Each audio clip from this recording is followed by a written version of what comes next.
Kalau lagi dakwah ke daerah-daerah, ke pelosok-pelosok, alhamdulillah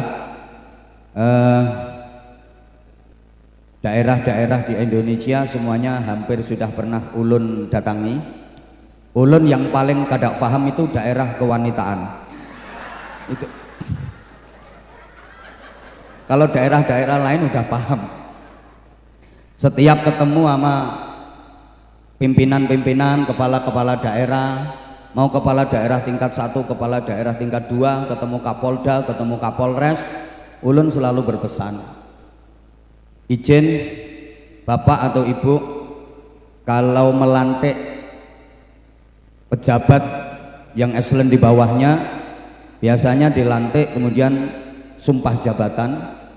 Setelah itu agar menjadi pejabat yang baik, tolong semuanya diajak berdoa. Jangan lupa berdoa, memohon kepada Allah supaya dijadikan sebagai pejabat yang baik dengan bimbingan dan pertolongan Allah. Rata-rata para pimpinan itu bertanya, doanya seperti apa Pak Kiai? Akhirnya saya ajari. Doanya begini, setelah dilantik dan sumpah jabatan, baca doa nawaitu shauma ghatin an adai fard. Nah, ya kayak pean, mereka juga heran dan bertanya, bukankah itu doa dan niatnya puasa? Lah ya, emang maksud ulun begitu. Setelah dilantik dan mengucapkan sumpah jabatan, puasa dulu, harus puasa. Namanya orang puasa boleh menikmati hidangan yang lezat-lezat, boleh makan soto Banjar, boleh makan sop buntut, boleh makan udang galah. Ini saya omongin karena tadi di rumahnya Haji Tony saya disuguhin itu, tak apalin. Boleh makan apa tadi lagi ya, ada ikan wader,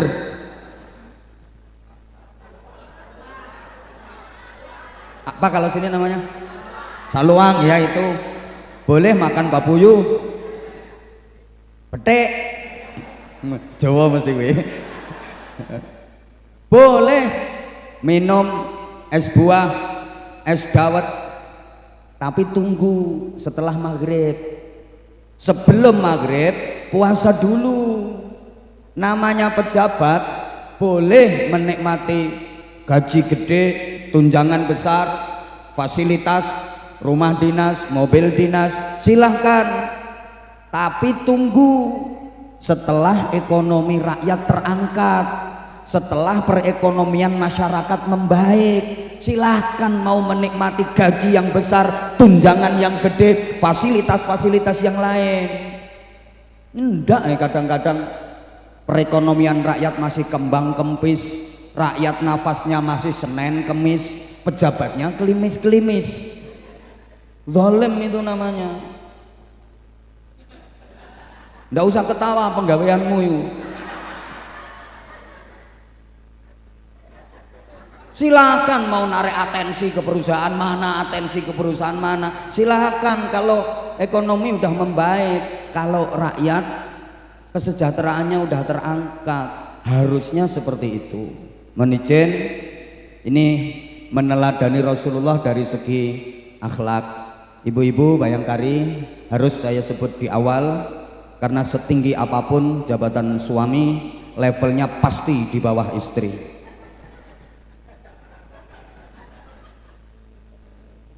Loh iya, saya sering sampaikan, di balik suami yang sukses pasti ada istri yang tahes, dan di balik istri yang sukses biasanya ada suami yang stres. Suksesnya suami itu karena doa dan dukungan istri, gagalnya suami itu juga karena lemahnya istri. Ini Nabi sendiri yang menyatakan, yang membedakan aku dengan Nabi Adam, kata Rasulullah, itu soal istri. Aku berhasil, aku sukses itu karena dukungan kuat istri-istriku. Kata Rasulullah begitu. Istriku yang bernama Khadijah mencurahkan waktu, tenaga, pikiran harta, jiwa, raga, bahkan nyawa demi perjuanganku.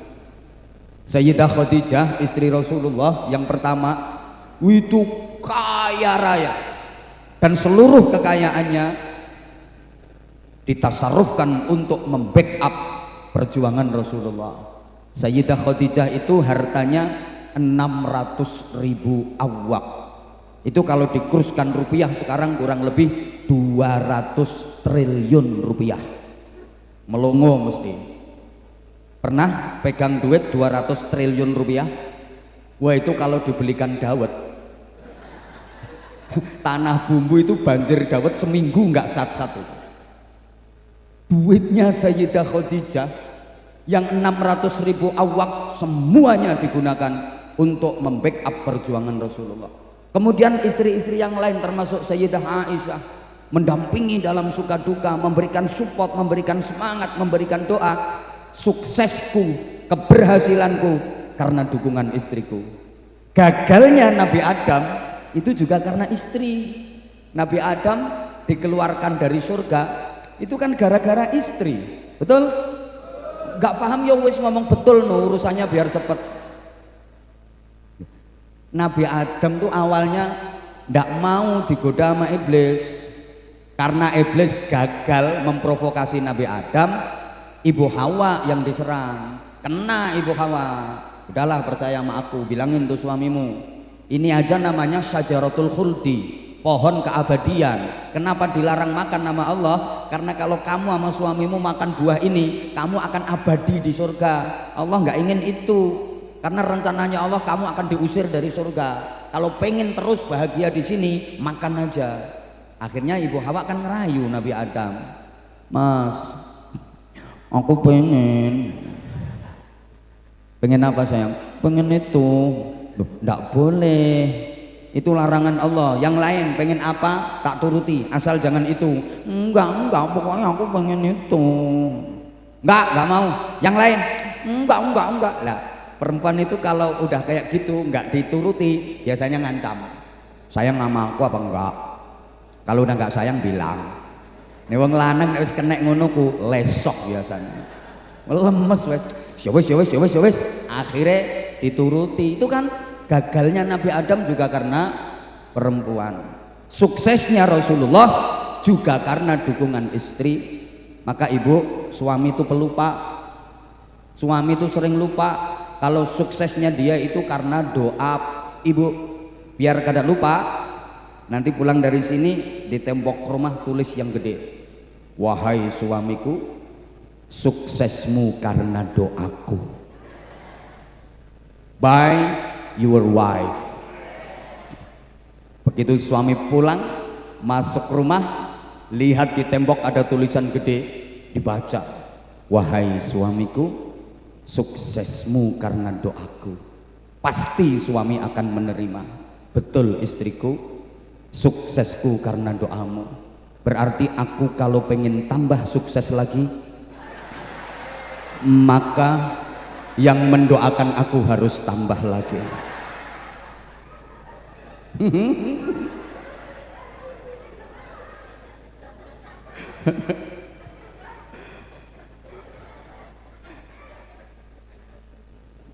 Perempuan, kenapa perempuan kok sakti? Loh, segagah apapun suami, masya Allah, di depan istri itu kayak anak nggak lulus TK. Kapolsek itu udah ajun komisaris polisi. Lah itu kalau di depan anggota yuk gagah, kamu sana. Di rumah dibentak sama istri, goblok mendadak.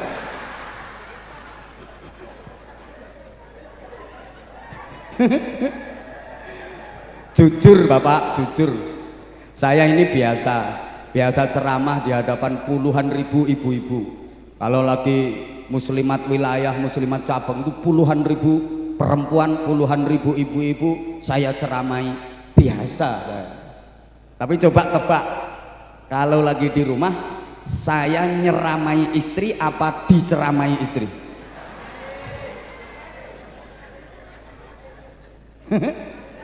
Saya ceramah di hadapan ribuan ibu-ibu biasa, tapi suruh ceramah di depan istri saya seorang diri nggak berani saya. Misalnya dia lagi ngambek, seringkut, celedot, seringkut. Nah, sini kamu duduk. Dia duduk, plek, langsung saya kasih ceramah. Assalamualaikum warahmatullahi. Saya salam belum selesai, prek, tinggal pergi udah. Maka jujur istri saya itu sama sekali nggak kagum dengan ceramah saya. Blas nggak kagum. Biasanya kalau saya lagi di rumah sore habis asar, itu ada tetangga yang suka muter radio pas ceramah saya. Itu kan kenceng banget itu, terdengar dari rumah. Saya lagi duduk, ya lewat di depan saya. Ceramah apa? Ngono kok disenengi wong akeh. Ceramah apa?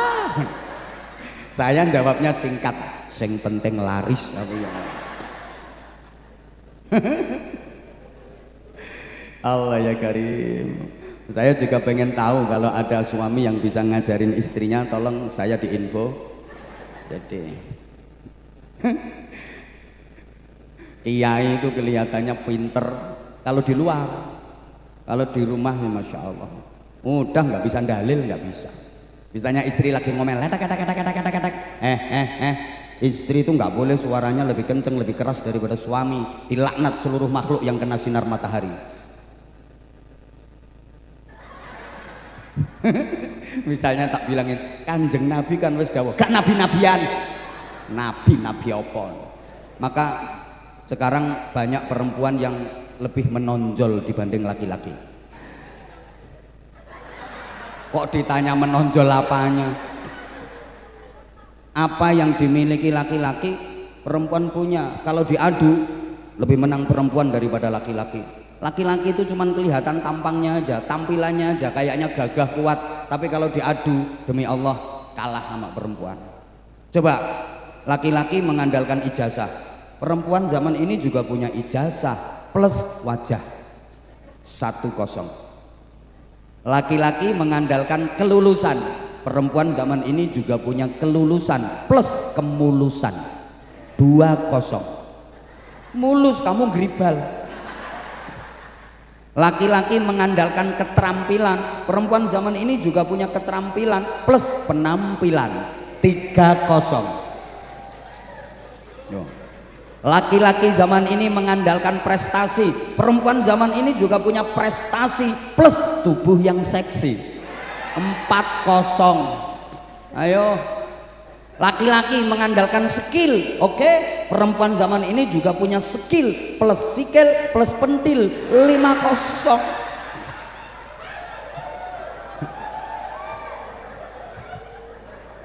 Kalah loh. Soal kerja kalah jauh. Laki-laki itu paling kerja sehari semalam 8-10 jam. Kerja 8-10 jam, pulang sampai rumah makan, habis itu ngorok. Tapi kalau istri kerjanya non-stop 24 jam, mulai terbit matahari sampai terbenam mata suami. Betul Ibu? Selama mata suami belum terbenam, mata istri nggak bisa terpejam. Lebih kuat, saking kuatnya perempuan itu dipercaya sama Allah gembol salah satu alam ciptaan Allah, namanya alam rahim. Kuat. Coba laki-laki yang merasa kuat gembol alam kubur.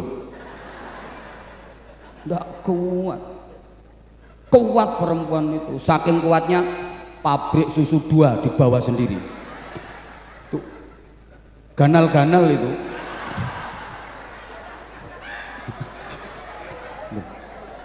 Pabrik susu loro lo disonggo dhewe kuat. Lah wong lanang nggawa ndok loro cilik-cilik masih minta bantuan burung. Ndak mampu bawa sendiri. Ndak kuat.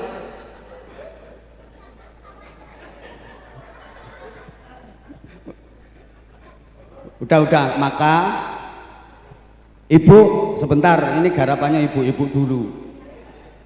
Sebagai perempuan kenapa sakti? Karena perempuan itu berasal dari kata dasar empu, dan empu itu kan pembuat senjata. Empu gandring, empu supo, empu tantular, empu sendok, itu kan sakti-sakti. Lah perempuan itu berasal dari kata dasar dasar empu dengan awalan per dan akhiran an, perempuan, makanya sakti.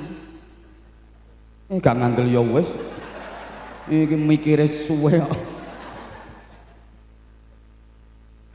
Ya Allah ya Karim, Allahumma salli ala Muhammad, Allahumma salli ala Muhammad. Oke, nanti kita sambung. Sekarang saya hanya ingin mengingatkan kembali kepada Bapak dan Ibu sekalian tentang 6 harapan asasi hidup manusia agar hidup benar-benar bermakna. Jadi ada 6 harapan asasi agar hidup manusia itu benar-benar bermakna, dan sesungguhnya kita sudah sering diingatkan tentang 6 harapan asasi ini ketika kita berinteraksi dengan sesama, cuman kita sering nggak menyadari apa saja. 1, hidup itu harus selamat. 2, hidup itu harus sehat. 3, hidup itu harus nikmat. 4, hidup itu harus manfaat. 5, hidup itu harus terhormat. Dan yang ke-6, hidup itu harus sukses dunia akhirat. Ini 6 saja yang akan saya uraikan secara sederhana dan singkat-singkat saja karena waktu kita terbatas. Mudah-mudahan selesai dalam 15 menit. Gak melu nyangoni, gak usah cerewet. Ini bosnya Pak Kaji Tony lo meneng. Gak nyangoni cerewet, udah diem. Pokoknya 6 ini aja yang akan saya sampaikan. Pertama, hidup itu harus Allah ya Karim. Ya aku ngomong itu didengerin. Ini cantik-cantik oon. Ibu dengerin kata-kata aku, malah terpesona memandang wajah aku. Dengerin. Coba perhatikan, pertama hidup itu harus selamat, yang kedua harus sehat, yang ketiga harus nikmat, yang keempat harus manfaat, kelima harus terhormat, keenam harus sukses dunia akhirat. 6 kata akhirannya at, dan masing-masing ada keterkaitannya. Ini nggak gampang, makanya larang. Nggak pengen murah yuk bojomu kon ceramah. Murah mahal itu tergantung kualitas. Coba perhatikan, pertama hidup itu harus selamat, kedua harus sehat, ketiga harus nikmat, yang keempat harus manfaat, kelima harus terhormat, dan yang keenam sukses dunia akhirat. Ini sebenarnya ketika kita berinteraksi sosial kita sudah diingetin, cuman kita kurang merhatiin. Pertama, hidup harus selamat. Siapa sih yang ingin celaka? Kada ada. Meneng otak gasak itu teman-teman. Semua orang pengen selamat. Kapanpun, dimanapun, apapun aktivitas yang kita lakukan, kita pengen selamat. Betul? Di rumah pengen selamat, di perjalanan pengen selamat, di tempat kerja pengen selamat, lagi duduk pengen selamat, lagi berdiri pengen selamat, lagi tidur pengen selamat, lagi makan pengen selamat. Loh, makan kalau nggak selamat iso kuntal sak sendok-sendoke, kelek sak garpo-garpone. Makanya kalau mau makan doa biar makanannya barokah, biar selamat, gitu loh. Ini aneh ini, kalau mau makan yang disuruh doa anaknya, ayo sayang mau makan doa dulu, mau makan doa dulu. Baca anaknya, emang di sekolahan diajari, di tempat ngaji diajarin Bismillahirrahmanirrahim, Allahumma baik jana bima yajaktana lakina ada bandan, amin. Mamae emplak-emplok ae. Ada yang kayak gitu orangnya sekarang pakai jilbab warna putih pokoknya. Anaknya dipaksa-paksa suruh doa, mamanya nggak pernah doa, laklek kayak. Loh, maaf. Di toilet lagi BAB, kita pengen selamat. Ayo lagi BAB, berjuang, pertentangan, terus nggak selamat, berodoli sak usus-ususnya. Loh, setiap kita pengen selamat toh. Maka kalau kita berjumpa dengan saudara yang seakidah, kita diperintah untuk mengucap dan menjawab salam, yang itu berarti mendoakan keselamatan. Ketemu dengan saudara yang seakidah, ketemu dengan saudara yang seiman, kita diperintah untuk assalamualaikum. Nah, yang pean jawab waalaikumsalam, ganteng oon. Assalamualaikum. Ini artinya apa? Ulun mendoakan pian agar selamat. Pian, aku me ulun mbek pian tok. Mendoakan ulun agar selamat. Ini karena memang setiap kita pengen selamat, dan ucapan selamat ini menjadi tradisi dan budaya di masyarakat kita.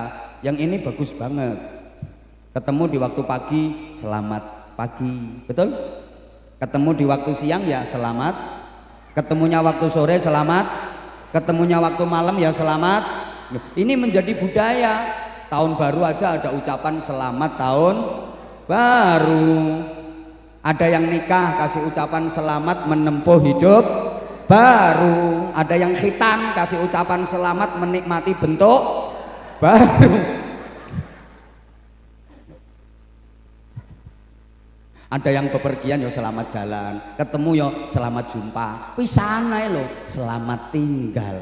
Karena masing-masing kita semuanya pengen selamat. Sampai di truk-truk itu di bak belakangnya biasanya dikasih tulisan gede, utamakan selamat. Karena setiap kita pengen selamat. Sampai orang tua punya anak laki kasih nama Selamat. Ada itu. Halo?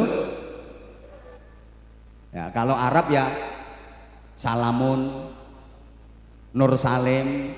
Kalau perempuan biasanya ya Salma, Salamah, Silmi.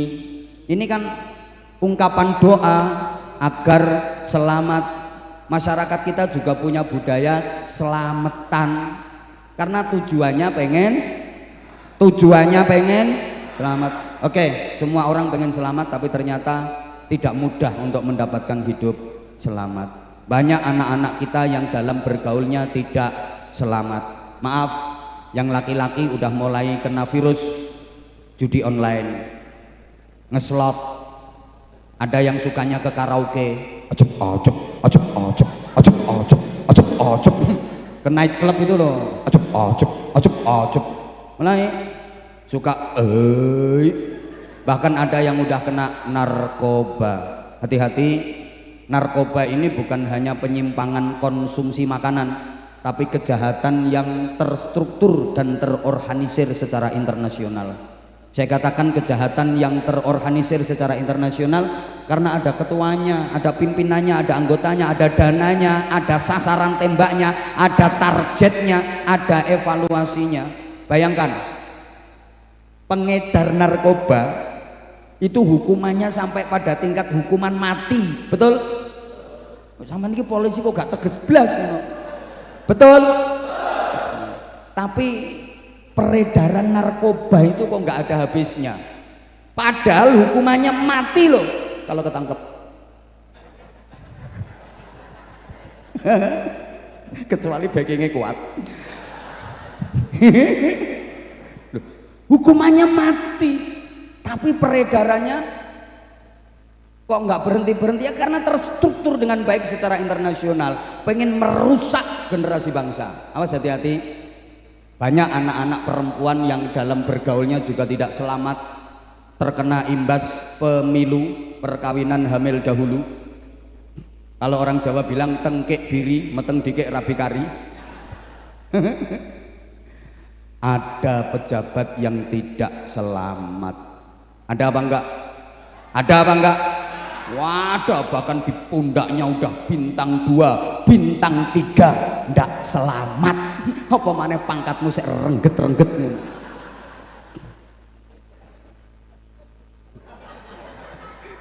Izin saya ngaji di mana-mana ya kayak gini. Wong jenderal tak gasaki apa maneh trimo rengget-rengget ngono. Gak trimo minggato. Pengen tak mutasi. Tak cari NRP-mu besok geser ya.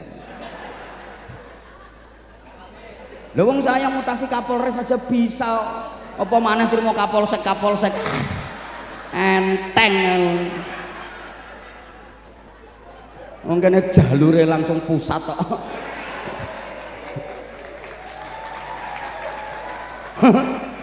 Bolo kabeh. Makanya aja macem-macem karo ulun.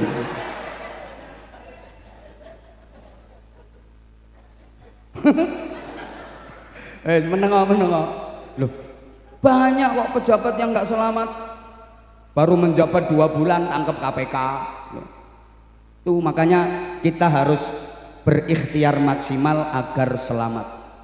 Perilaku kita harus perilaku yang menyelamatkan. Ucapan kita harus ucapan yang menyelamatkan. Hati-hati dengan lisan. Salamatul insan fi hifdzil lisan. Hati-hati karena mulut santan binasa, karena mulut badan binasa. Hati-hati dengan ucapan. Ucapan kita bisa menentukan keselamatan kita. Orang itu kalau ucapannya baik dapat perlakuan baik, tapi kalau ucapannya buruk dia juga dapat perlakuan buruk. Coba ibu kalau kada percaya, besok pagi diri di tepi jalan, ucapkan yang baik-baik, pasti ibu akan dapat perlakuan baik. Begitu ada orang lewat, ibu nyapa, hai, pasti ibu akan dapat balasan, hai juga.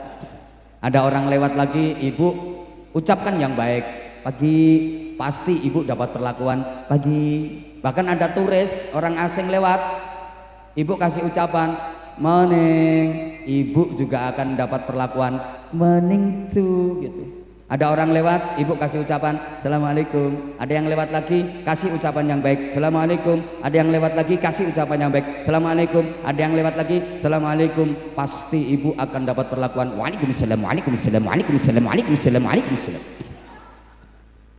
Bapak besok diri di tepi jalan, ada orang lewat, bapak ucapkan picek. Ada yang lewat lagi, bapak ngucap double, ndak sampai 5 menit ndelosor sampai yantemi wong. Karena ucapanmu buruk maka dirimu dapat perlakuan buruk. Understand? Dan ucapan dari lesan ini merupakan cerminan hati. Karena lesan ini adalah jendelanya hati. Halo? Yang keluar dari lesan kita itu isi hati kita. Saya sering sampaikan ibarat yang keluar dari mulut teko itu ya apa yang menjadi isinya teko. Teko itu bahasa Inggrisnya the ceret. Yang keluar dari cucuknya ceret yaitu apa yang menjadi isinya ceret. Paham? Ceret, paham ceret ya? Teko ilo teko ya ceret. Kayak bojomu itu nanti nggawa ceret. Ceret kalau dalam isinya kopi dituangin dari mulutnya yang keluar kopi yang kenceng dong. Ceret kalau dalam isinya jahe dituangin dari mulutnya ya keluar. Ceret kalau dalam isinya susu dituangin dari mulutnya yang keluar susu. Bapak kalau yang keluar susu pasti 2. Nah yang susu itu pasti 2. Kalau cuma 1 namanya su. Kalau susu pasti 2. Kalau cuma 1 namanya, kalau 2, kalau 3 lah. Makanya susu itu pasti 2. Jadi ingat, saya pernah ke kantin ya, kantin.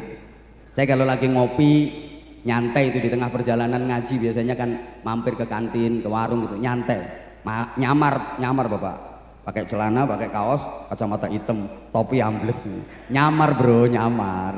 Kan wajahku wajah pasaran. Itu ditanya sama pelayannya, kebetulan pelayannya cewek, mas mau pesen apa? Saya bilang susu mbak. Dia nanya lagi, pakai es mas? Ya mesti mbak, susu pakai es, kalau nggak pakai es ya aku yang ngono.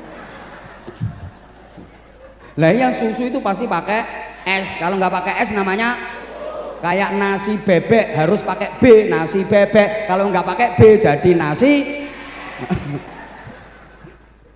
Gergeten aku. Ceret kalau dalam isinya dawet dituangin dari mulutnya yang keluar seperti itu. Apa yang keluar dari lesan kita itu adalah isi hati kita. Orang kalau hatinya baik, yang keluar dari mulutnya pasti baik. Coba maaf, ibu kalau lagi bersin yang diucapkan apa ibu? Alhamdulillah, itu karena dalam hatinya ibu baik. Tapi nggak semua seperti itu ibu. Ada bapak-bapak itu yang bersin, bukannya baca alhamdulillah, yang keluar malah nama-nama makanan. Soto, es teh. Itu berarti isi hatinya adalah departemen perbadokan. Ibu misalnya lagi jalan, enak-enak jalan, kaki kesandung, cetet. Yang dibaca apa ibu? Astagfirullah, innalillah, ya Allah. Karena hati ibu dalam itu baik. Tapi nggak semuanya seperti itu. Ada yang sebelah sini enak-enak jalan, kaki kesandung, itu bukan astagfirullah innalillah ya Allah, malah binatang kaki 4 yang keluar. Loh, siapa ngomong asu? Lah itu asu jare. Nah itu berarti dalamnya kayak gitu. Ini nggak bisa dibohongi. Dan itu refleks spontanitas, nggak bisa disetting. Itu gambaran hati manusia. Pertama, Pak Haji Tony izin, ini anggota minta tambahan waktu. Ibarat orang kerja namanya lembur Bapak, jadi harus ada lemburannya ya.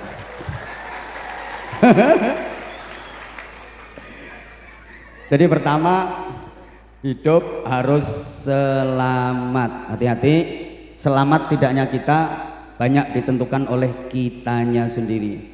Ucapan kita harus ucapan yang menyelamatkan, perilaku kita juga harus perilaku yang menyelamatkan. Ada anggota polisi yang karirnya lagi bagus-bagusnya tapi tiba-tiba kena PTDH, pemberhentian tidak dengan hormat. Kenapa? Ya karena perilakunya sendiri yang tidak menyelamatkan dia. Betul? Kemarin di sini juga ada orangnya udah minggat. Ya, saya ngikuti Polres manapun itu saya ikuti, semua anak buah. Gue gak percaya tak antem tumpeng, tak antem ingkong kok. Serius ini, serius. Saya bisa ngerekom. Guyumu lo gak enak di rumah. Kedua, hidup harus sehat. Ini dalam berinteraksi kita udah diingetin. Coba kalau ketemu sama temen, ketemu sama saudara, setelah mengucapkan salam, assalamualaikum, waalaikumsalam, yang ditanya pertama pasti kabar tentang kesehatan. Betul? Itu mesti pertama. Assalamualaikum, waalaikumsalam, gimana kabarnya, sehat? Mesti gitu. Assalamualaikum, waalaikumsalam, kepriwe kabar Rika? Sehat? Mesti gitu. Pripun kabare? Sehat? Mesti gitu. Saya belum pernah dengar ada orang ketemu sama teman, ketemu saudara, assalamualaikum, waalaikumsalam, gimana kabarnya? Gering, enggak ada. Yang ditanya mesti kabar tentang sehat. Demikian pula yang ditanya jawabannya alhamdulillah sehat, walaupun dia lagi sakit. Itu kalau ditanya gimana Bu, sehat? Alhamdulillah sehat, padahal raine tempelan koyok 24. Ngomongnya yo sehat. Saking pengennya sehat gitu loh. Masa ada orang ditanya gimana Mbak kabarnya, sehat? Sehat apaan? Habis mencret 8 kali. Ya meskipun habis mencret 8 kali nggak dibilang, nggak diceritain mencretnya, yang dibilang sehatnya. Betul? Ini kenapa? Ini juga doa bahwa setiap kita pengen sehat. Meskipun orang udah tua, gimana kek, nek, gimana kabarnya? Sehat? Alhamdulillah nak, sehat. Tapi ya sehatnya orang tua loh. Beda kan sehatnya orang tua sama yang masih muda. Kalau masih muda sehatnya betul-betul prima, luar dalam sehat. Tapi kalau udah tua, untuk mempertahankan kesehatan perlu senjata. Coba kalau udah tua, mbah-mbah, kakek nenek itu, maaf, kalau lagi bepergian, dalam tas isinya apa? Minyak angin, minyak kayu putih, fresh care. Ya ngono-ngono itu. Wong kadang-kadang pergi ya bepergian, udah tengah jalan itu loh, balik pak, senjatanya kari. Untuk mempertahankan kesehatan udah perlu senjata. Saya beberapa waktu lalu lagi ngaji bareng sama pejabat-pejabat tinggi, belum naik ke mimbar, masih duduk. Kanan kiri saya itu pejabat-pejabat tinggi. Kebetulan saya waktu itu lagi flu, bersin terus. Ditanya mas sebelahnya, Pak Ustadz flu ya? Iya kayaknya. Lo kanan kiri itu langsung ngeluarin minyak angin. Aku mikir pejabat tinggi ini yang nggawa senjata ternyata. Tuh, apalagi ibu-ibu, maaf, kadang-kadang belum bisa tidur kalau malam, nggak bisa tidur sebelum pegang dua senjata. Tangan kanan botol diisi air hangat untuk tolak angin, tangan kiri minyak kayu putih untuk tolak suami. Ibu-ibu kadang suka jahat kalau lagi capek males melayani suami. Suami datang dengan semangat 45 menggelora, ibu lagi males blonyoan minyak kayu putih sekujur tubuh. Nah, suami langsung balik kanan, kena pembunuh selera tingkat tinggi. Balik kanan gerak sambil nyanyi putuslah harapanku. Akhirnya suami masuk kelompok tilawah, bukan tilawatil Quran, artinya tilawah, tidur di lantai bawah. Ibu-ibu itu jahat. Yang ngomong baik-baik, jangan gitu caranya. Minyak kayu putih belum manjur, tambah pagoda. Pagoda masih belum ampuh, parutnya berambang. Suami kalau cerdas ya nggak mau kalah, adu kekuatan senjata. Ambil parfum disemprot.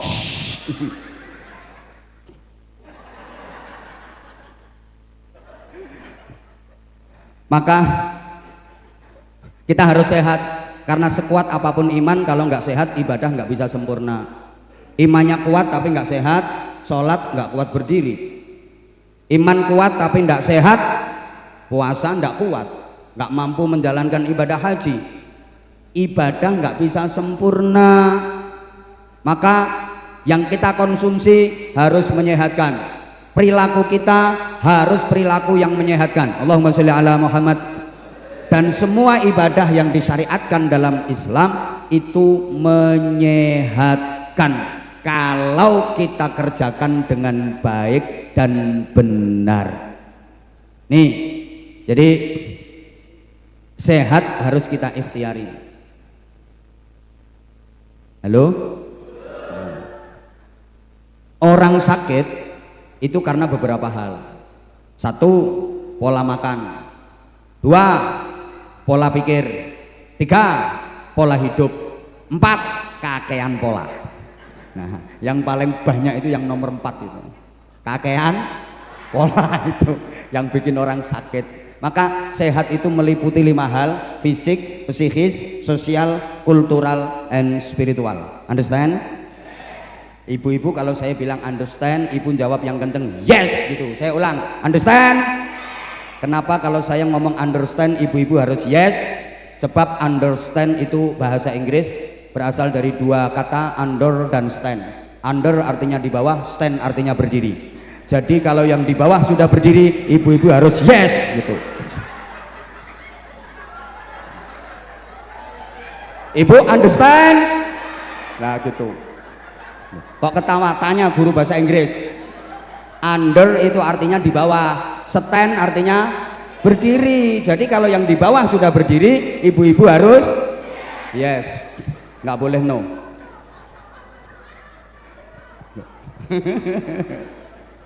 Masya Allah. Sehat itu mencakup 5 hal: fisik, psikis, sosial, kultural, and spiritual. Understand? Nggak berani yes. Yang sering dilupakan orang itu tentang spiritual. Kalau fisik, psikis, sosial, kultural diperhatiin, tapi spiritual yang bahkan ini adalah faktor utama pendukung kesehatan sering dilupakan. Orang itu sakit apapun, kalau hatinya nggak diobati dulu, kalau hatinya nggak disembuhkan dulu, nggak bakal bisa sembuh penyakitnya. Saya ulang, pengumuman, penyakit apapun yang diderita manusia, selama hatinya nggak disembuhkan dulu, nggak bakal bisa sembuh itu penyakit. Makanya penting spiritual. Betul, betul. Nah, tak kasih tahu lagi, ini saya dibilangi sama dokter.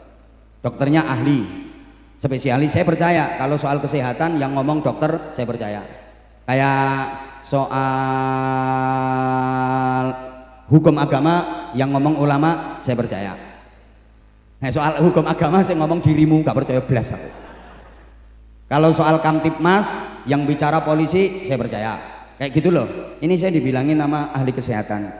Penyakit itu karena 3 faktor. 1 gen, genetik, keturunan. 2 karena alergi.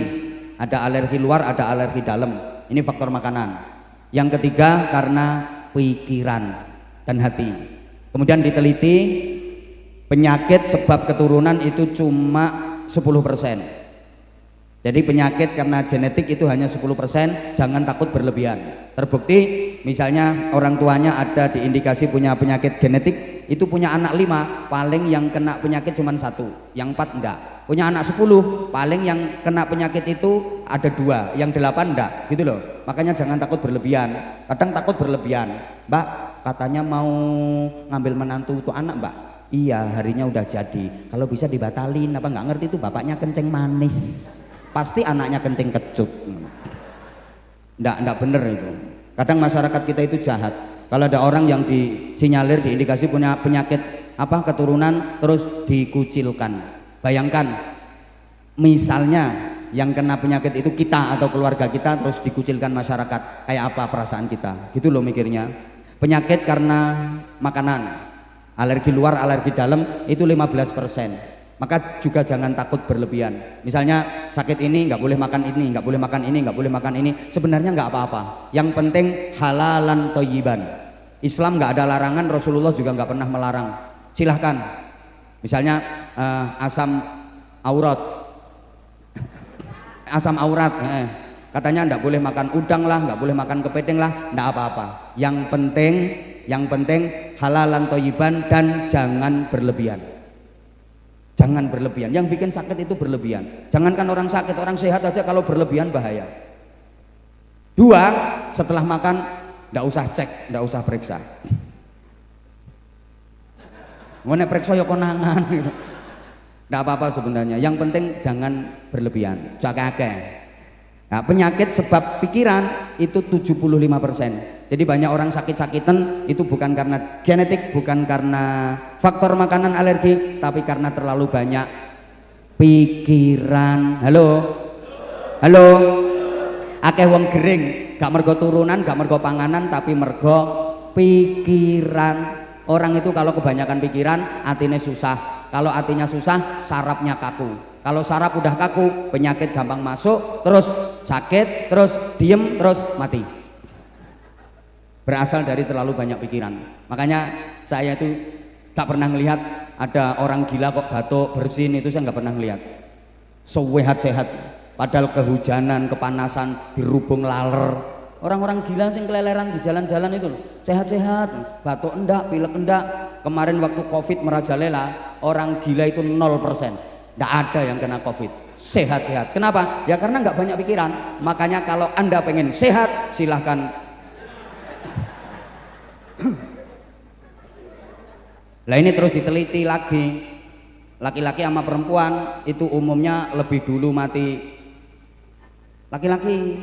Loh iya, ini bapak-bapak, mas-mas siap-siap rodok gampang mati. Kenapa? Karena laki-laki itu nggak suka ngomong, suka mikir. Beda dengan perempuan, nggak suka mikir tapi suka wong wedok ki ngomong ora patek mikir. Makanya sering habis bicara terus ngopo aku ngomong ini, kenapa aku tadi ngomong kayak gitu, kenapa aku tadi ngomong kayak gitu. Itu biasa. Mergo wong wedok kuwi seneng ngomong, gak seneng mikir. Nek wong lanang seneng mikir gak patek seneng ngomong. Lah laki-laki suka lupa kalau kebanyakan mikir itu bikin sakit. Kebanyakan ngomong biasa, ndak apa-apa. Misalnya ya, banyak omong kok bikin sakit, itu guru-guru TK udah sakit semua. Penceramah-penceramah gering-gering kabeh. Ndak apa-apa. Nah, gitu loh. Wong lanang lah mikir.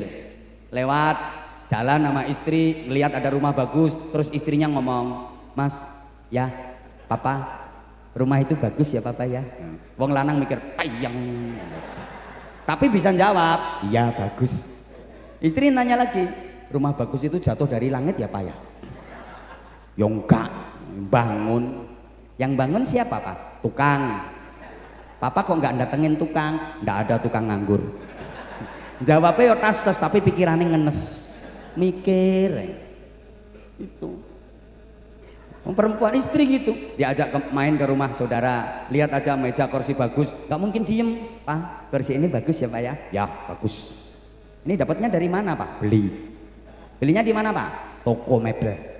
Apa tahu tempatnya? Tahu, gitu aja kok nggak tahu. Kok nggak beli Pak? Nggak suka modelnya. Jawabnya bisa tapi ngenes. Lah mikir sarapnya kaku. Akhirnya menang terus mati. Makanya suami lebih cepat mati daripada istri. Terbukti jumlah duda dengan janda lebih banyak. Sing lanang mati sik ngenes pikiran. Karena sarafnya kaku, kebanyakan mikir. Maka saya kalau ngaji kayak gini ceramah tak bikin happy, tak bikin humor, biar kita sarafnya kendor. Biar nggak kaku saraf, wajib petentengan kaku gampang mati. Pernah suntik ke dokter. Dokter seluruh Indonesia sama. Kalau mau nyontek orang itu pasti sarafnya dibikin kendor dulu. Makanya biasanya diajak ngobrol. Rumahnya mana Bu? Misalnya kayak gitu kan. Tanah Bumbu Pak Dokter.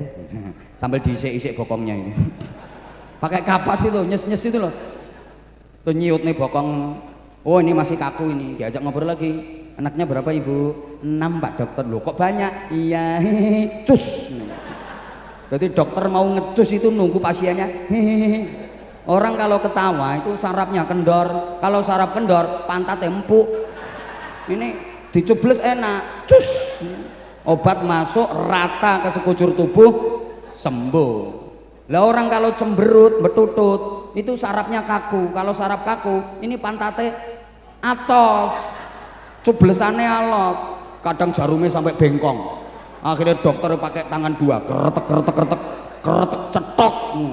Obat tidak masuk ya cuma bokongnya tok yang mentol, tidak sembuh. Lah manusia itu sarafnya kaku apa kendor, itu tandanya di pantat. Bokong itu ilmu kedokteran. Makanya titenono wong wedok lemu kapan guyu bokongnya mesti mau obat mabit. Dibonceng motor iso lah kocek kabeh. Ya karena itu sarafnya kendor, atine seneng gitu loh. Sehat iya ya. Penyakit apa? Lemburannya ada enggak ini Pak Ton? Nah, penyakit itu ada dua. Ada penyakit dohir, ada penyakit batin. Ada penyakit jasmani, ada penyakit rohani. Oke, penyakit jasmani itu ya penyakit yang terdeteksi secara medis. Semua penyakit yang bisa dideteksi secara medis itu penyakit dohir. Penyakit jasmani, panunen, kadasen, urapen, korengen, cantengen, kutilen, bubulen, korengen, gondongen, cureken, pokoknya en itu. Wes semua penyakit yang bisa dideteksi secara medis itu penyakit jasmani, penyakit dohir. Halo? Katanya minta dilanjut, kok nggak diperhatiin. Kalau penyakit rohani, penyakit batin itu penyakit akhlak, takabur, sombong, ujub, sum'ah, riya, bakhil, dan sebagainya. Tolong perhatikan. Yang bikin orang masuk neraka itu bukan penyakit jasmani tapi penyakit rohani. Nggak ada ceritanya orang dihukum di neraka gara-gara penyakit liver. Nggak ada. Kenapa ibu kok dihukum di neraka? Gara-gara saya gudiken. Nggak ada. Orang dimasukkan ke neraka itu karena penyakit rohani gitu loh. Mbok paham mbok enggak ngene iki aku susah. Polisi ganteng-ganteng oon diajak ngomong kok gak nyaut. Paham apa enggak yang saya omongin? Lah kalau nggak paham ya percuma ya, dari tadi saya ngoceh kayak gini. Paham kan? Ya udah, jadi kalau penyakit jasmani, penyakit dohir, pengobatannya gampang. Kenapa? Yang sakit ngerasakan sakit. Kalau dia nggak tahan mau berobat gampang sembuhnya. Tapi penyakit rohani ini yang sakit itu nggak ngerasa kalau dia sakit, yang kemeng itu tetangganya, gitu loh. Yang kena imbas dampak sakitnya itu tetangganya. Kalau penyakit dohir, penyakit jasmani, ya yang ngerasa sakit ya yang penyakitan itu. Misalnya ada orang bisulen gede sak terong, wah ini yang bisulennya aduh, temennya ya senyum-senyum, kok tambah panjang Mas. Nanti kalau manen kabarin Mas ya. Beda dengan penyakit rohani, penyakit batin. Ini yang sakit dia nggak ngerasa kalau lagi sakit, tetangganya yang kemeng. Contoh, misalnya di satu kampung ada pencuri, ada maling. Itu yang sakit kan pencurinya, yang sakit kan malingnya. Tapi yang bingung, yang susah, yang sumpek siapa? Tangga-tanggane gitu loh. Loh, maling itu misalnya dia punya barang dicuri orang, pasti dia nggak suka. Loh kok dia tega nyuri barangnya orang? Berarti nggak waras itu, sakit itu, paham? Sakit itu. Ibu maaf, ibu misalnya diomongin sama temen, ada orang lain ngomongin tentang ibu suka apa enggak? Nggak suka. Sorry, ibu pernah ngomongin orang? Oh, nggak waras berarti. Emane ayu-ayu gendeng.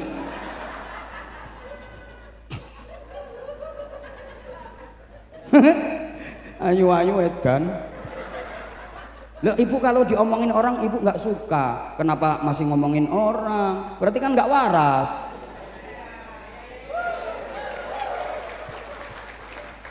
Masya Allah. Berikutnya Allah ya Karim. Loh, gini loh, orang itu kalau sudah sehat rohaninya pasti jadi orang baik, pasti. Kalau rohaninya sudah sehat pasti jadi orang baik. Lah orang itu kalau baik, walaupun dijelek-jelekin kayak apa, tetap baik. Kata anak-anak itu gosip, makin digosok makin no. Orang baik itu meskipun disikapi jelek kayak apa, tetap aja diterima dengan baik. Itu tandanya orang baik. Kayak laut itu meskipun dia dikasih bangkai macam-macam, bangkai ini, laut nggak berubah. Ya enggak, laut nggak berubah. Walaupun dikasih bangkai sapi, bangkai doi, dikasih bangkai macam-macam, laut nggak berubah. Loh, beda dengan sapi tank. Loh, sapi tank itu meskipun digebyur parfum berapa botol tetap bau. Loh, orang itu kalau udah baik, disikapi jelek kayak apa, dia tetap menerima dengan baik karena dasar hatinya baik. Allahumma sholli ala Muhammad. Contoh ya, ada ibu itu pasti sayang sama anak. Pagi-pagi lagi sarapan sambil mangku anaknya yang masih bayi, baru dapat 3 sendok. Anaknya yang masih bayi tret prokotok. Apakah anaknya dibanting? Loh enggak, malah seneng kok. Pinter ya anaknya, tahu mama lagi makan dikasih vitamin gitu. Padahal dikasih gitu dianggap vitamin, ngono loh. Ya Allah, ada kakek sore-sore punya cucu masih kecil, digendong di pundak sini loh, diajak mau ke warung.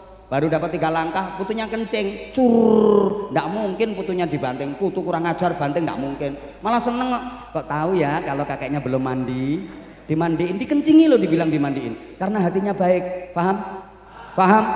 Tapi orang kalau hatinya udah rusak, kalau hatinya udah sakit, rohaninya sakit, masya Allah, ada orang senyum aja katanya menghina. Sisipan nama orang yang ngelirik bisa marah-marah, ngapain kamu ngelirik, nantang kamu ya, padahal yang ngelirik itu asli wong kero. Nah orang kero itu ngelirik nggak ngelirik ya sama gini. Tapi karena dasar hatinya udah sakit, maka dia jadinya kayak gitu. Yang kedua sehat, waduh nggak cukup ini. Lah 6 nih. Yang ketiga, astagfirullahaladzim. Lah anggota Polri itu ya harus sehat luar dalam, itu loh maksudku. Ya sehat jasmani dengan olah fisik itu udah bidangnya pian, tapi bin rohtal, pembinaan rohani dan mental itu juga penting. Harus potongan kayak gini, izin Pak Kabak, ini kalau nggak dibina rohani dan mentalnya bahaya. Model kayak gini loh, tukang malak nih modelnya ini. Loh aku ngerti, aku wajah-wajah tukang malak ya aku ngerti. Oleh aku sing dipalak tak sikat dhewe aku. Pangkatmu apa? Loh, harus ada pembinaan. Kalau enggak bahaya loh nanti. Kon sampean wis dadi perwira, rohanine enggak sehat. Bahaya. Loh sampai ada kasus, enggak dengar itu sama-sama anggota. Suami sama istri sama-sama anggota. Loh istrinya bakar suaminya sendiri itu, anggota itu dua-duanya, itu kan polisi gak waras ya. Ojo guyang-guyu. Polisi tembak polisi, lapor ke polisi, itu kan gak waras semua itu namanya. Gak masuk akal yo gak tak omong nih. Saya ngomong ini ki los aku wis gak beban, gak diundang lagi ke sini nggak apa-apa. Nyari Polres lain. Polres lain masih banyak. Emang Mapolres cuma tanah bumbu apa? Ngono aku. Aku ngomong di mana ya kayak gini. Apalagi kalau Jawa Timur, Jawa Tengah itu wis hampir 100% semua Mapolres pernah ngundang saya. Ya tak ajak kayak gini, tak gandeni kayak gini. Gelem ngene gak gelem ya aja diundang. Salah ae sing ngundang. Jadi kalau yang saya sampaikan salah, sikap saya salah, tersangkanya Haji Tony. Oh iya. Oh no, di persidangan aku yang ngomong, jangan salahkan saya. Itu makhluknya. Oh no. Wong yang bawa ke sini, yang saya ke sini dia yang bawa kok. Salahnya udah tahu kayak gini dibawa. Ya berarti kan BAP-nya dia nanti yang salah. Oh no.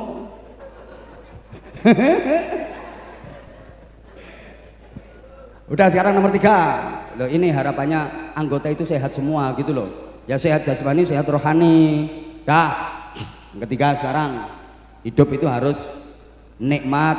Setiap kita pengen nikmat dan sebenarnya ketika berinteraksi kita udah apa ya dikasih pelajaran. Makanya acara kayak gini pasti ada konsumsinya, ada makanannya, ada snacknya.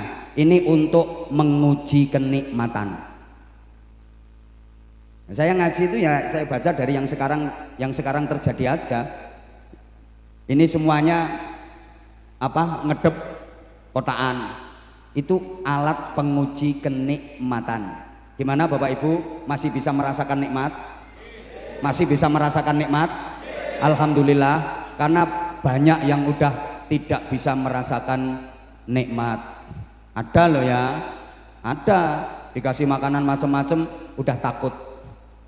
Daging takut, udang takut, gula takut, gajah takut, gorengan takut, kenikir takut, bayem takut, emping takut, padahal orangnya gagah. Apalagi kalau maaf udah kena penyakit komplikasi, dengan semua menu makanan yang digemari nggak berani mengkonsumsi. Dikasih sate dihindari, yang dicari cuma ikan teri, keasinan dikit tensinya tinggi, makan cumi-cumi alergi, kena sambal goreng ati asam urat kambuh lagi, ginjal terserang cuci darah seminggu 2 kali, kasih minum manis minta ganti karena udah punya pabrik gula sendiri, mendekati istri malah dihindari, meskipun minum obat kuat tetap aja nggak bisa berdiri karena udah disfungsi ereksi, rencananya naik 3 kali cuman kuat sekali, itu pun memaksakan diri. Nah kalau udah kayak gitu diajak makan prasmanan, kira-kira apa namanya, koleksi apa seleksi? Mau seleksi, dah ditawari ini Kak nasinya dikit aja, sop Kak ya, sop ya, sop kuahnya aja, ini sate mumpung anget tusuknya aja. Nah udah kayak gitu, Allah ya Karim. Maka ya Allah, agar kita merasakan nikmat resepnya ada 2. 1 ditunda, 2 dibatasi. Kalau pengen nikmat 1 ditunda, 2 dibatasi. Kejenuhan itu akan timbul kalau kita terlalu sering dan berlebih-lebihan. Apa saja kalau terlalu sering dan berlebih-lebihan pasti jenuh, pasti bosen. Bapak Ibu tiap hari makan dengan menu yang enak-enak, menu spesial, pasti jenuh, pasti bosen. Betul? Maka kalau kayak gitu terus menerus pasti nggak nikmat. Kalau pengen nikmat caranya 1 ditunda, makan minum ditunda, jangan tiap hari, terutama Senin sama Kamis makan minum ditunda. Caranya gimana? Puasa, namanya puasa Senin Kamis. Kalau nggak kuat boleh dibagi, bapaknya yang Senin, ibunya yang Kamis. Jadi tiap hari Senin bapaknya nyenen, tiap hari Kamis ibunya ngemis.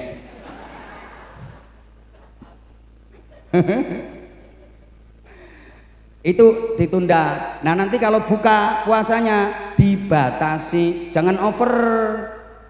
Lauknya jangan banyak-banyak, jangan berlebihan, pasti nanti nikmat. kumpul bojo kalau terlalu sering dan berlebih-lebihan bosen apa maneh balungan tua boyok secara karo-karoan ngono lho. Makanya saya sering pergi kayak gini itu kan untuk menunda dan membatasi. Nah itu loh. Halo? Nikmat itu nggak harus enak ibu, jangan salah. Nikmat sama enak itu beda. Enak itu objektif, nikmat itu subjektif. Nikmat itu nggak harus enak, enak nggak mesti nikmat. Kadang-kadang nikmat itu sakit tapi terasa nikmat. Makanya ada sengsara membawa. Oke, saya tanya, dicubit itu sakit apa sakit? Sakit apa sakit? Secara objektif sakit, tapi secara subjektif tergantung siapa dulu yang nyubit. Gitu loh. Kalau yang nyubit orang yang dicintai, sakit apa enggak? Sakit, tapi terasa nikmat. Misalnya kamu dicubit sama aku. Mbok nganti siwel lho gak diobati, malah dibeset ya mbak ning nggo kenang-kenangan. Ini lho mbak dicubit sama Abah Anzam. Nenek sing nyubit kuwi yo mbelenek ngono lho. Ini contoh sederhana. Mbah paham mbah ndak ngene. Dicubit itu sakit tapi bisa terasa nikmat kalau yang nyubit orang yang dicintai. Paham? Ibu, hamil itu payah apa ndak ibu? Sakit apa ndak ibu? Sakit, nggak usah jawab. Nggak pernah ngalami, udah tahu hamil berat masih ditambah bahannya. Hamil itu payah, capek, sakit, tapi bisa terasa nikmat kalau yang dikandung adalah anak dari suami yang dicintai. Tengah malam nih loh, bayinya nendang perut, tayel. Suami tidur dibangunin, pah, bangun bentar pak, ini loh proyeknya papa pola ya. Tapi kalau yang dikandung itu anak hasil arisan, wah, gitu loh. Emboh. Kayak bapak-bapak, mas-mas duduk di sini mulai pada asar tadi sampai sekarang. Saya yakin capek, saya yakin payah, sampai ada yang silo, miring dengan miring iwo, metungkruk, yakin saya capek, yakin payah, yakin capek, yakin payah, yakin capek, ikut salian ping piro ae. Gitu loh. Roselan nih loh salian ping piro. Inspektor 1 Roselan alian ping piro wis anu sing metungkruk ngene sing silo miring nengen miring iwo yakin capek payah loh tapi nikmat. Kenapa? Ketemu sama idola. Itu menengok kayak pangkatmu lagi ngene.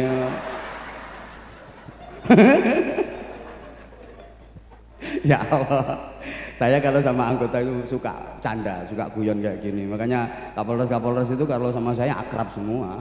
Makanya kamu masih kayak gitu jangan macam-macam sama saya. Jangan macam-macam. Lihat, beliau aja senyum terus sama saya. Dari tadi lo senyumnya nggak berhenti. Itu AKBP loh. Sama, saya juga AKBP. Loh, kalau beliau Ajun Komisaris Besar Polisi, saya juga AKBP, aku Kiai Barisannya Polisi. Lah, oh no, gitu. Gak usah ketawa. Ini bikin singkatan-singkatan kayak gini tuh nggak gampang, makanya yo mahal. Lu pengen murah ya Pak Tony kon ceramah dhewe. Ayo maju gantiin dan. Ayo maju gantiin. Kok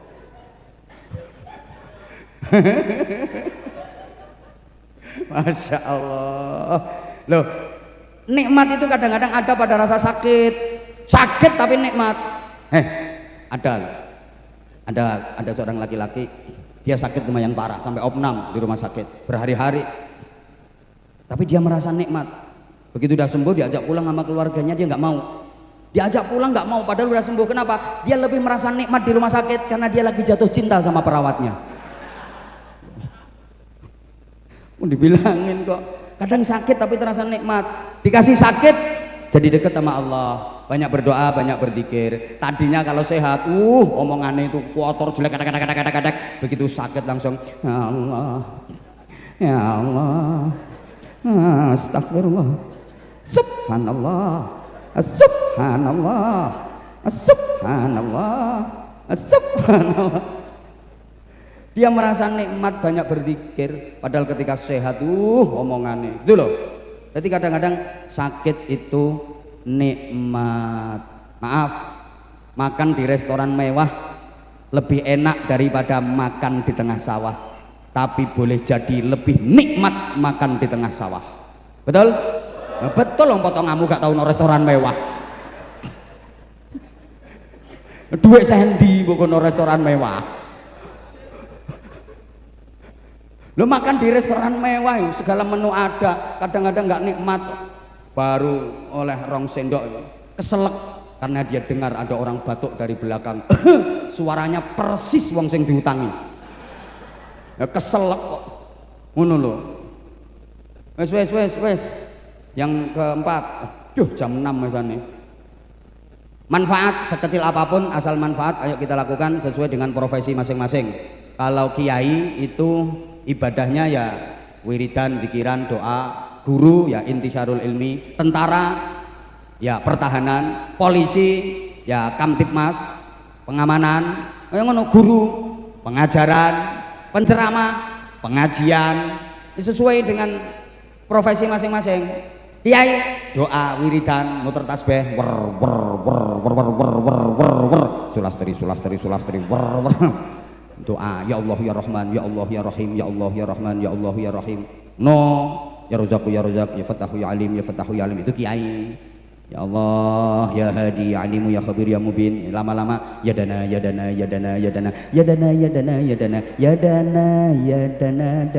kiai bangun masjid kehabisan semen, ya dana dana nggak keluar dana nggak turun ya nasib. Kalau orang kaya ibadahnya apa? Nyumbang banyak duit, bukan doa. Salah pasang itu. Orang kaya kok doa, itu nggak mandi, malah ngerusak hadis. Yang ngerusak hadis. Ulun pernah di pesantren didatengin orang kaya. Saya tahu kalau dia kaya dari mobilnya. Oh, harganya udah di atas 5M, mesti orang kaya. Dan itu bukan rentalan. Orang kaya bener, tak ajak keliling, pas kebetulan lagi bangun pesantren, gedung tahfidzul Quran. Ya tahu lagi bangun, Pak Kiai lagi bangun, ya insya Allah ini untuk asrama tahfidzul Quran. Ya saya doakan mudah-mudahan cepat jadi bangunannya. Langsung tak omongi, aku gak butuh dongamu. Dipikir dia tak ajak keliling jalan-jalan tak minta doa apa? Orang kaya doa itu merusak hadis. Loh, hadisnya itu qiwamud dunya bi arba'ati asya. Satu, bi ilmil ulama, ulama berjuang dengan ilmunya. Dua, bi adlil umara, pemimpin pejabat berjuang dengan keadilannya, kebijakan. Tiga, bi sakhawatil aghnia, orang kaya dengan kedermawanannya, berjuangnya, ibadahnya orang kaya, nyumbang gak ndonga ngerusak hadis. Yang doa sing melarat-melarat ngono kuwi, itu bagian donga. Orang kaya kok ndonga, tak bilangin ndak, aku gak perlu dongamu, ngerusak hadis kamu. Kalau orang kaya itu ibadahnya nyumbang. Itu loh, dengerin Pak Tony.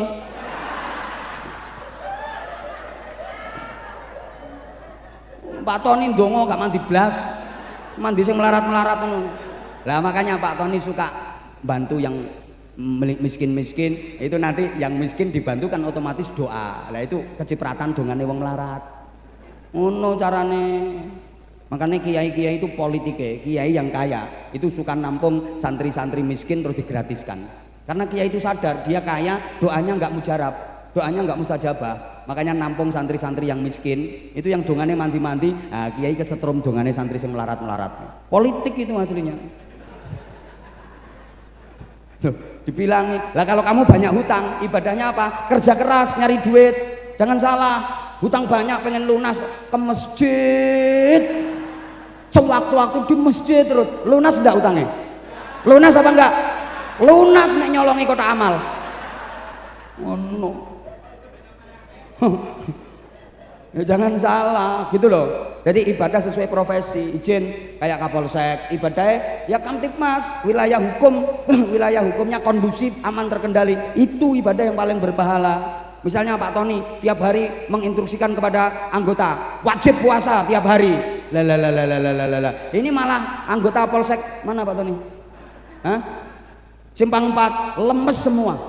Lo poso kabeh, ada orang lapor dan motor saya hilang, udah urusi sendiri, seluruh anggota lemes. Ya nggak keterima puasanya. Lah Kapolsek seanggotanya lemes kabeh. Ini malah puasane Kapolsek seanggota ndak diterima sama Allah. Ngono, mulane Kapolsek ndak puasa ndak apa-apa. Mau kesenengan wis males poso diomongin ngene. Yang penting wilayah hukumnya kondusif. Itu ibadahnya jangan salah. Kapolres turun tahajud tiap malam, wiridan tahajud. Lah akhirnya Mapolres Tanah Bumbu kene iki ya kacau semrawut tuh. Enggak ada apel, enggak ada apa. Lah mana Kapolresnya? Karipan. Ya enggak dapat pahala. Ngono lho. Mbok paham mbok ora pokoknya. Yang kelima, hidup harus terhormat. Makanya kita diajari coba. Di acara event semacam ini tadi mulai MC sambutan semuanya kan yang saya hormati Bapak Kapolres, yang saya hormati Ibu Ketua Cabang Bayangkari, yang saya hormati para pejabat utama Mapolres, yang saya hormati para Kapolsek jajaran, yang saya hormati karena semua orang pengen dihormati, semua orang pengen terhormat sejelek-jeleknya orang. Ini ketawa itu orangnya, tetap pengen dihormati, kalau nggak dihormati marah. Maka izin saya kalau ngaji di lapas, ngasih pembinaan ke lembaga pemasyarakatan, itu yang saya hadapikan para penjahat, yang saya hadapikan mereka narapidana. Betapapun saya harus menghormati mereka. Saya kalau ngomong hati-hati, bapak-bapak, ibu-ibu, saudara-saudara sekalian yang saya hormati, karena mereka juga pengen terhormat kok, walaupun jalannya masih salah. Coba kalau saya jujur, bapak-bapak, ibu-ibu, saudara-saudara sekalian, para penjahat yang terlaknat, yang moralnya bejat, yang menjadi sampah masyarakat, yang bangsat dan yang keparat, gak bisa mulai aku.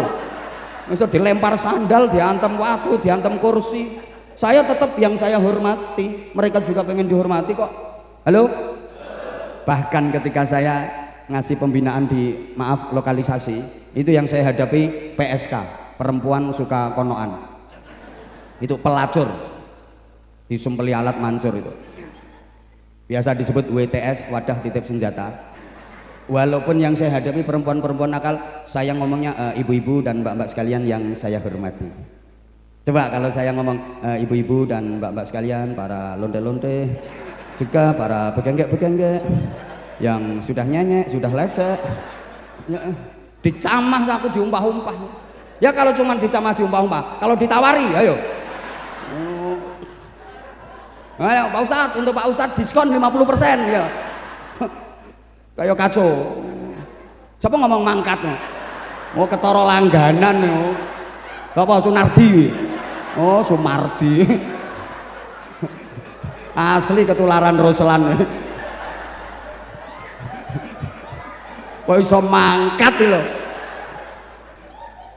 Ya, semua orang pengen terhormat gitu loh. Maka ucapan kita, sikap kita, perilaku kita harus mengantarkan kita terhormat bukan hanya di dunia, tapi terhormat pula di akhirat. Sehingga yang keenam, hidup harus sukses dunia akhirat.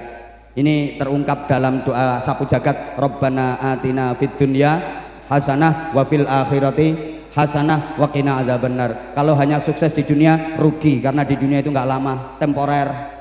Sukses yang sesungguhnya adalah kesuksesan di akhirat. Insya Allah meneladani Rasulullah untuk menggapai sukses di akhirat akan saya sampaikan pada serial berikutnya. Bulung burung cendrawasih hinggap di kayu,